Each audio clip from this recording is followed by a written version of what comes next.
Haji yang mulai diberlakukan tahun 2017 ini tidak terlalu berpengaruh terhadap masa tunggu haji di sejumlah daerah. Di Kabupaten Sinjai misalnya sejumlah antrean haji kini mencapai 4.510 orang dengan masa tunggu 19 tahun lamanya. Tahun ini Kementerian Agama Kabupaten Sinjai akan memberangkatkan 235 jemaah calon haji dari jumlah jemaah 4.510 orang yang mendaftar haji. Jemaah calon haji yang akan diberangkatkan kini dibekali dengan bimbingan manasik haji di setiap kecamatan.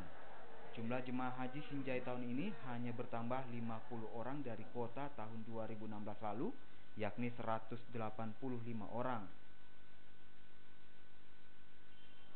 4.510 orang itu kalau dibagi dari kota Sinjai itu 235 orang, maka diprediksi masa tunggu pemberangkatan itu 19 tahun.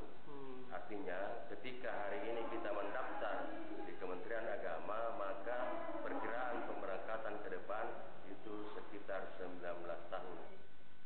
Jemaah haji Sinjai tergabung dalam kloter 15 yang akan diberangkatkan menuju Tanah Suci pada 18 Agustus mendatang melalui embarkasi Makassar.